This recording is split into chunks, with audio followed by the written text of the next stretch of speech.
Good morning. My name is Asia Barton, and I am a student in Mr. Patterson's 1A AP Lit class, and we use kinesthetic movement to help us remember our vocabulary terms. Here are the four. Hey! Okay!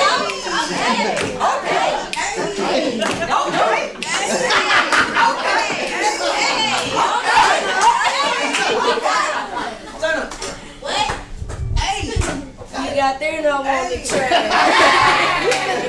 Euphemism.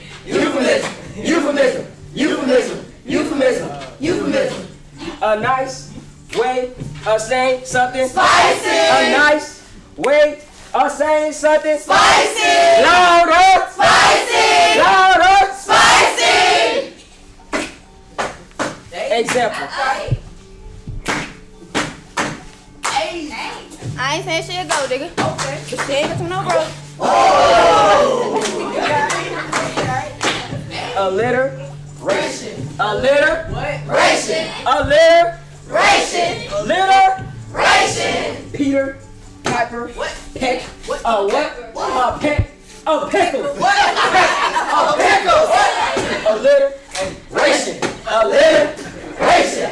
Alliteration. Cause we not alliteration.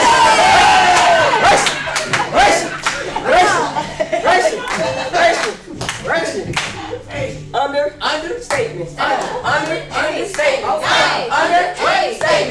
Understatement. Something serious, but make it sound like it's not. Something serious, but we make it not. It's not. I'm starving. Yeah. Okay. But I'm not. Didn't eat for 100 days, but I don't give up.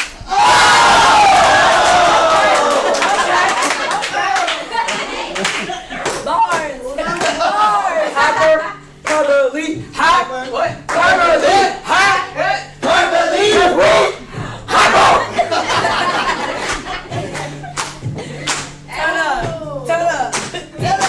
Tell up. Over exaggeration. Over exaggeration. What? What? Cause I'm so hungry I can eat a horse.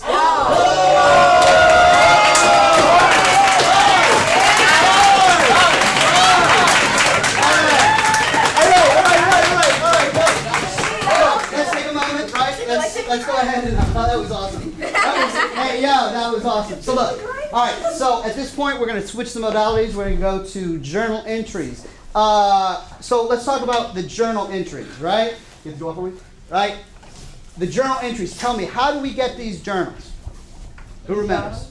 Chevron, great, nice people at Chevron. Okay, they donated our journal, so thank you very much to Chevron.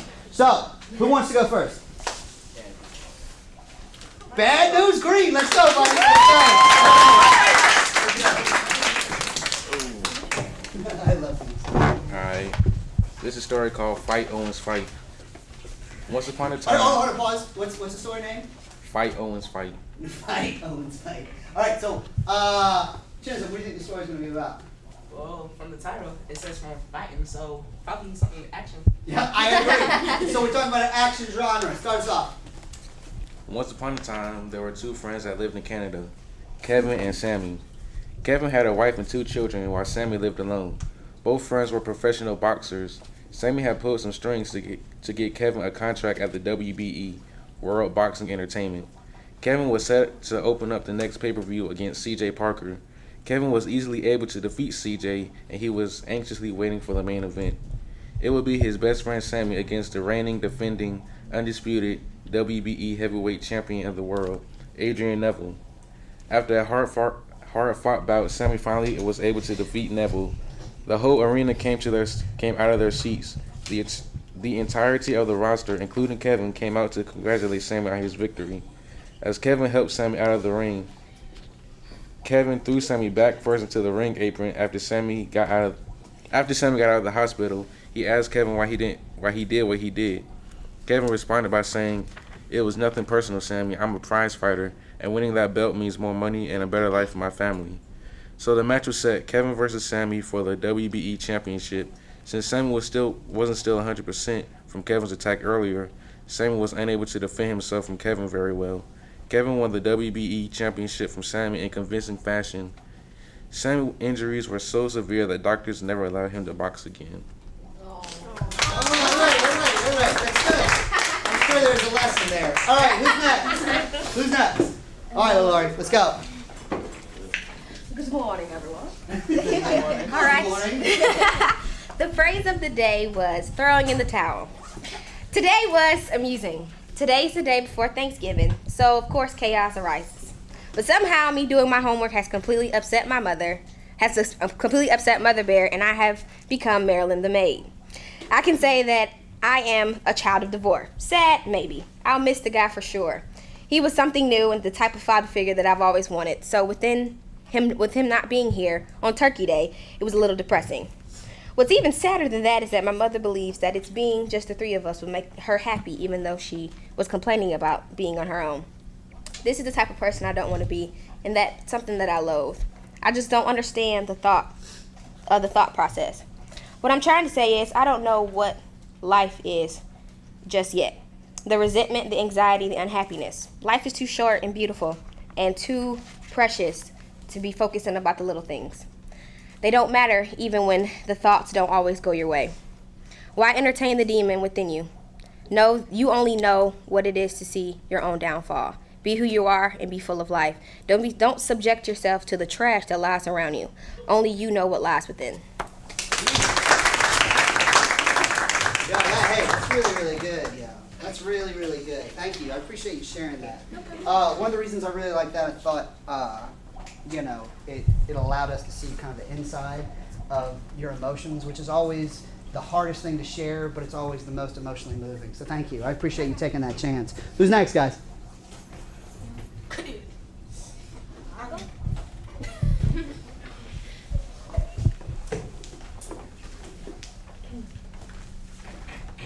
Go, Jada. I wrote this poem when I first got into high school, and I was like real scared and I didn't really know who I was. It's called I Am. I am cute but insecure. I wonder what they think about me. I hear the whispers, I see the smug looks. I want confidence. I am cute but insecure. I pretend I'm secure. I feel the heat in my face. I touch the desperation. I worry that people notice. I cry when I think they do. I'm cute but insecure. I understand that I'm attractive. I say everyone else is more attractive. I try to feel pretty. I hope one day I can. I am cute but insecure. Yeah, that's awesome. So we got three different genres, right? We have a fable. We have a personal, right? Personal story, personal narrative. We have a great poem. That's fantastic, right? Who's next? Let's do two more.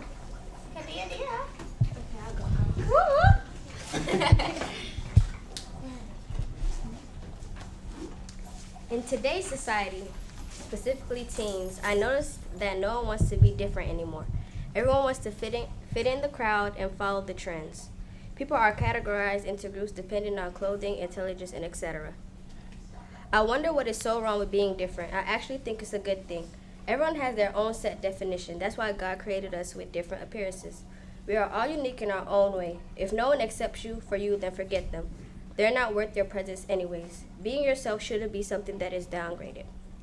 I just wish our society was more open to accepting different people.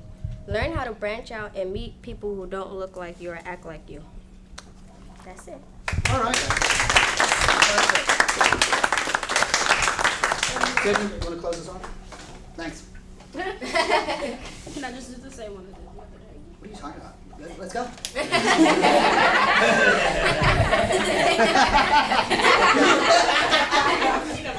right. I am emo. Hot topic shopping, concert going, mosh pit swinging emo. But I'm also black. Two things that don't necessarily mix. So here are the thoughts of a black emo. Everywhere you go, you will get looked at funny. Family events, school, concerts, you will be stared at because there is a status quo that you must stick to. And when you're black and venturing out of your lane, it is almost unheard of, or just not broadcasted. When you go to shows, you count all the other black people in the room. It's instant comfort when you finally see that there is another speck of pepper in the endless sea of salt. You don't necessarily feel accepted anywhere you go. White people think you're strange. Black people think you're strange. The only people who don't think you're strange are your concert buddies and the few cool kids who are alternatives themselves. I've learned not to play my music out loud, despite all the rich homie and future that I have to hear everywhere I go. I gotta start over. I've learned not to play my music too loud. Despite all the rich homie and future that I hear everywhere I go from headphones, it's really awkward when somebody hears your music. Cue the stares and is he screaming? It's like we're a secret in every scene I find myself into. Whether it's the hardcore, indie, punk, or punks, the black people are seriously underrepresented. It's not like there aren't any. There are many of us.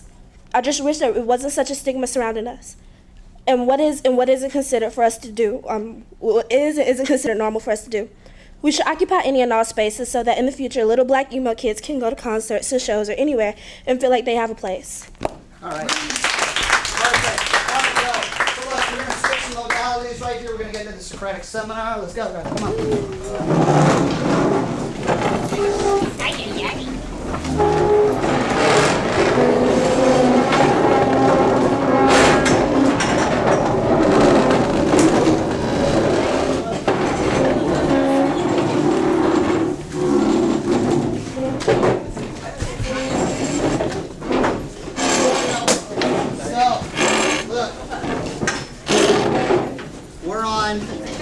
We're on 4 for the Socratic Seminar. Okay. Let's go ahead. We there? Yeah, move over here, man. It's fine. Just move the chair over here. Let's go quickly. So.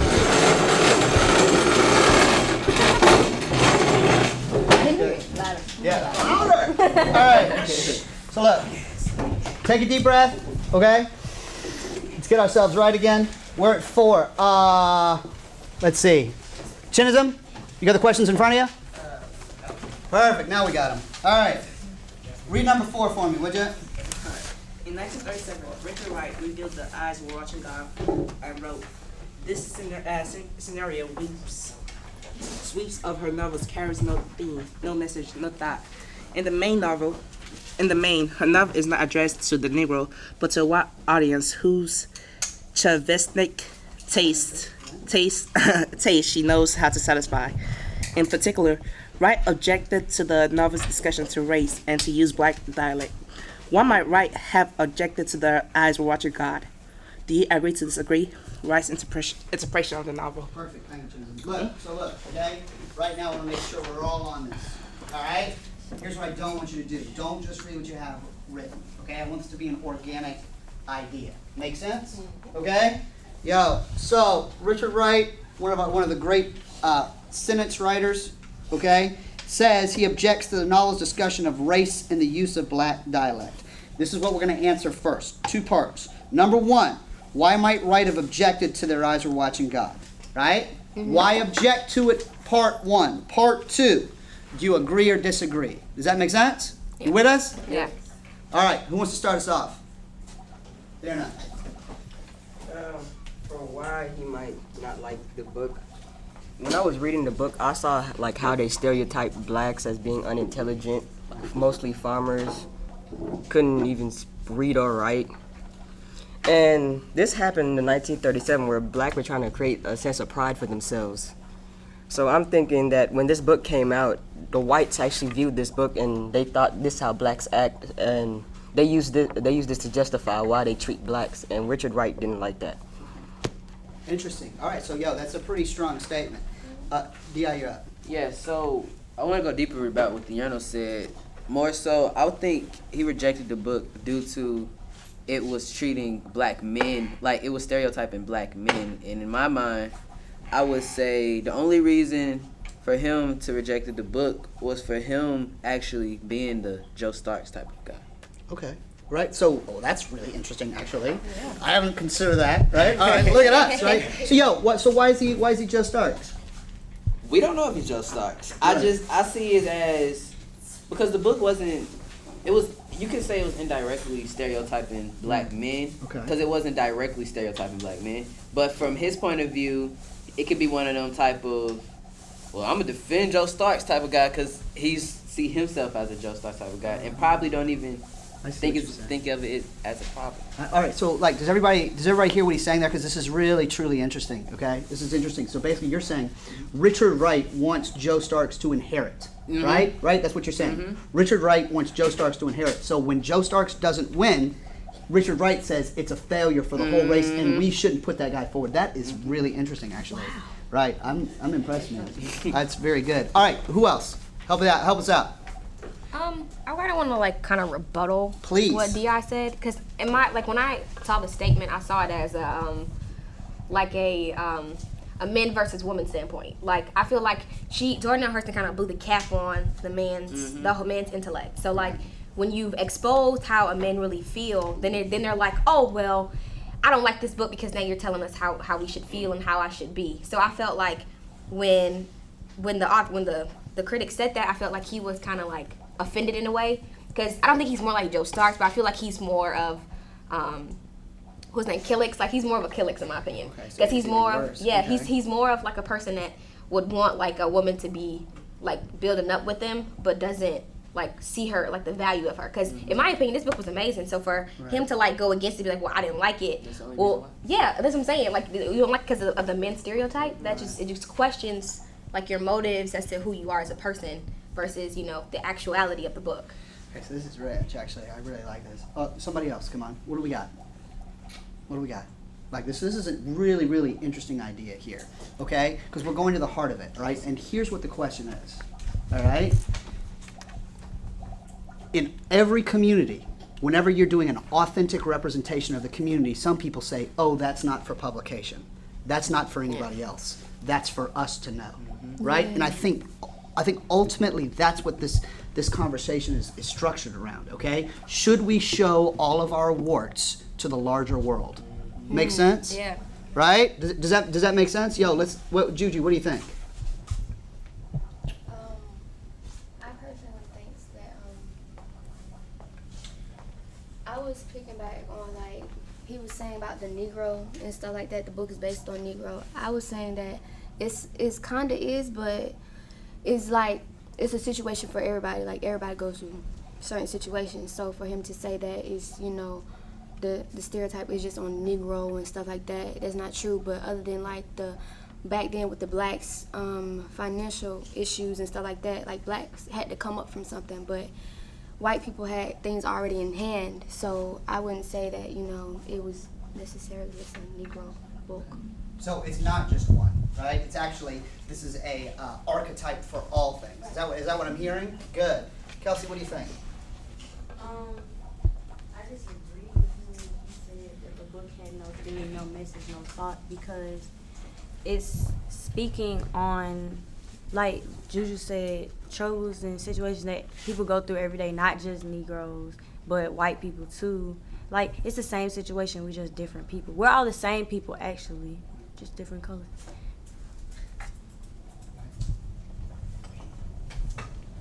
I think it has a message, really, but I think that it's situations, like she said, that everybody goes through in a hard time at certain points, and that given the situation you might do, depending on who you are. But I think there's certain things that black culture wouldn't do that's in this book, because we have a sense of family from our roots. And when we grown up, you have your grandma make you sit at a table full of people. But in this book, you have relationship and love lives, right, that aren't centered around that. You have, like the lady said in the beginning of the book, you have people going out with people that are younger, and they just think they want the money when they could just want a family, build up, and all this other stuff. Back in the day, we just wanted to increase instead of right now where we're just holding each other down. So it goes back to what we talked about last time, right? With Booker T and W.E.B., right? Okay? Same type of situation. Mark, I'd like to hear your thoughts on this. What do you got for me?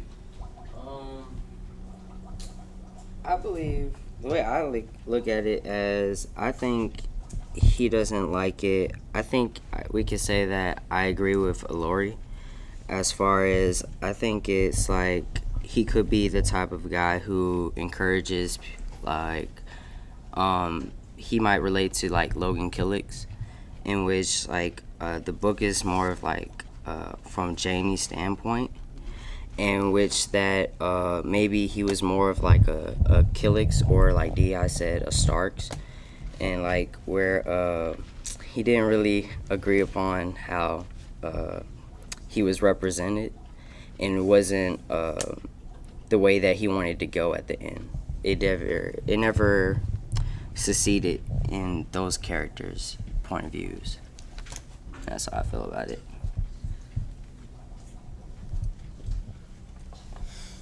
So let's deal with one more issue, okay, and then we'll move on, right? What does the use of dialect do to our reading of the novel, right? And specifically the code switching, okay? Think for a second. What does the use of dialect do to our reading of a novel? And specifically the use of code switching, okay? So we're talking about syntax, diction, right? Organization of ideas. But focus on the diction. What does that do to the novel? Who's got it?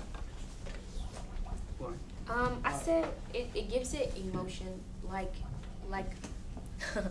You're more connected when it's in a language that you can relate to, I guess. You know what I'm saying? Like, her diction switches from high to low because it helps you connect with the feelings of each character. So, like, with Janie, like, she'll talk proper when she needs to, but then she'll switch, just like Nanny, but Nanny's always in the low diction. So it's like you start to feel for each character based upon what they're saying, I guess. Okay. Yeah. So more emotional resonance? Yeah. All right. Help us out. Yeah, so I'm gonna read what I said. I said, Hurston's purpose behind the code switches is for the readers to get the full effect of the setting, but also for its readers to truly understand the message the book is trying to portray. With her only writing in one register, us readers would be limited to fully, clearly understanding the message and the purpose of the book. But like when Juju said that the book was written for not just the Negro perspective, I think that's what Hurston was trying to like stem away from. Mm-hmm. But with her actually portraying and writing in the code switches, it stemmed away from her trying to reach the whole general population. Okay, so that's interesting. So that's two interesting ideas, right? So basically, what I hear you saying, and let me know if I'm wrong here, is that we have an authentic setting, okay? But instead of universalizing it, the dialect points it at an African American audience, right? Is that what I'm hearing? Okay. But I don't think that was her goal. I think she wanted to hit everybody, but something just accidental went into the direction. Good thoughts. What do you got? The reason why I think she talked like that for the dialect for the characters, it's authentic. Like the way we talk to each other, like outside the classroom, we're not gonna talk in like proper English. Like we're gonna use slang words and ebonics. Not all of us, but some of us. You know what I'm saying? So I feel like that was authentication. And like when she used high diction, she was using description. She was trying to really tell us, okay, this is how they feel. Just in case you didn't understand, this is what's going on, this, that, and the other, and to provide a setting to really tell us what's going on. Like, so I don't think she was like, oh, I'm trying to relate to this audience and relate to that audience. It was authentication and understanding. That's why she used the code switches. That's great, yeah. That's fantastic, right? So you can't tell the truth without telling the whole truth, right?